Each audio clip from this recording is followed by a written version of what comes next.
It's 84 degrees. So it is what it is. But I want to speak on special ed. Saying that NWA brought the destruction in rap. Doo-doo, doo-doo. I got it made. So if you don't really remember who he was, I think what was his first album, Youngest in Charge. I mean, you know, East Coast and West Coast always got something going on there. We know Schoolie D is the inventor from Philadelphia of gangster rap. If you didn't know, now you know. Ice-T got the idea from him. He's admitted it, and he said that, you know, that's where he came up with 6 in the morning. And Schoolie D version of that, kind of that he took from that, was PSA. I forget the exact name of it. So I mean, at the end of the day, you know, they like to blame a lot of things on the West Coast. Like to blame a lot of things on the South. You know, and you know, gangster rap, it was just, they call it their reality. It's what they was dealing with out on the West Coast.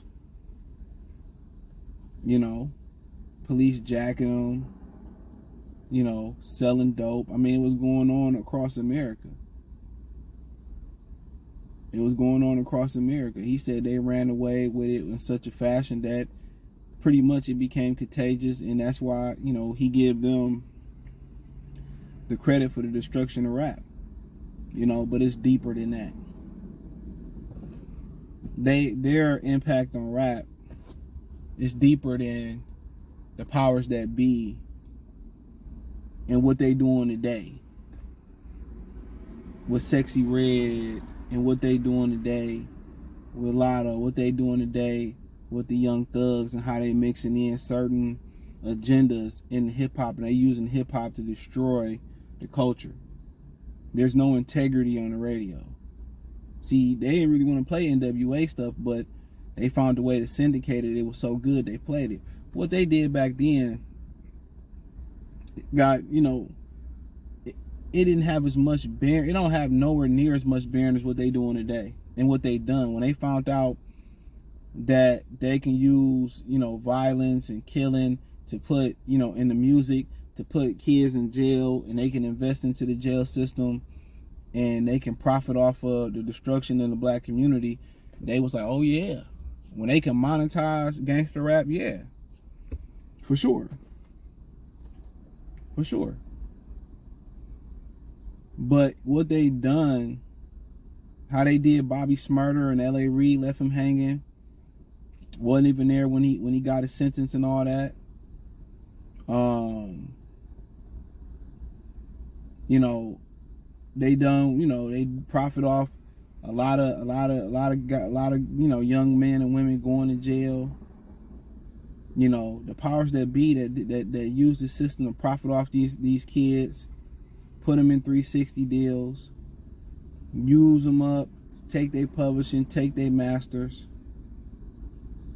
you know, then throw them back in the hood to go be animals again with nothing. Look how they did New Edition. Pimped the hell out that family. They didn't start turning any real money to any heartbreak. So what about the system, which is push more death, more violence, then put more flashy acts and more flashy R&B singers and rappers out on stage who broke more than anything?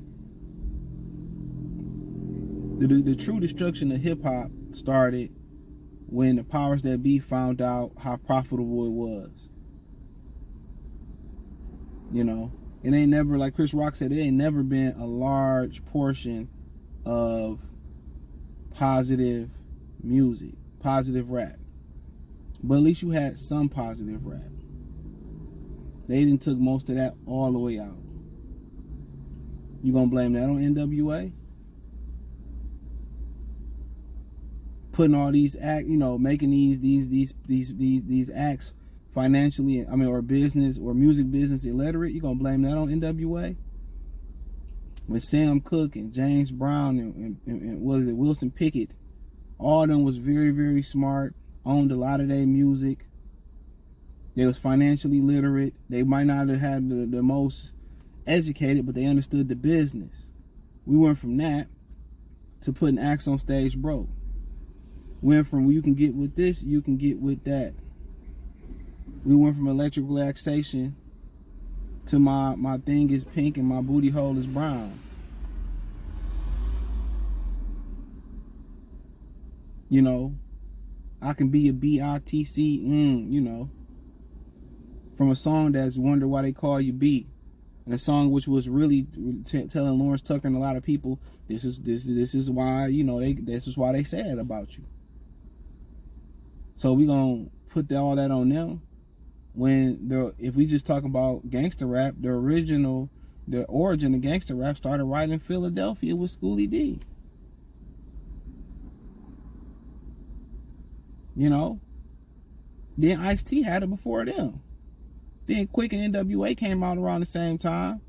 So you just can't, say they spawned the whole movement. There had to be an origin. They were not the origin. Now, if you want to say they was the main vessel that blew it up, cool. But without the origin, how do you get there? Without Ice-T, without, DJ Quick and all them coming up, how do you get there? Without the reality that they lived in, how did they get there? Come on. Let's just be real. This sound like some real salty hating shit. East Coast ninjas always wanted to be stealing, especially New York niggas, always wanted to be stealing Southern slang and, stealing West Coast slang or blaming the West for something. You had Tim Dog who got mad at Snoop and them. F Compton, doom, doom, doom, F Compton, doom, doom. Come on.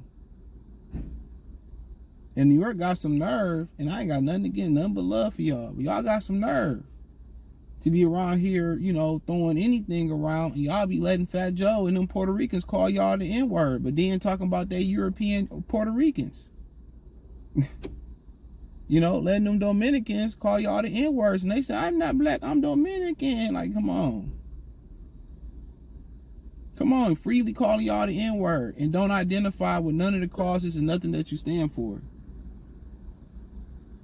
Let's have that conversation.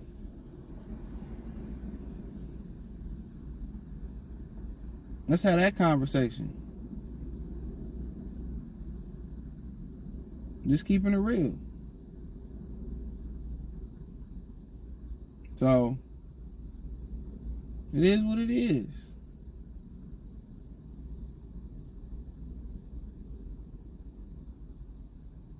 But he did wrong on that one, but that's just my opinion. Let me know what you girls and guys think.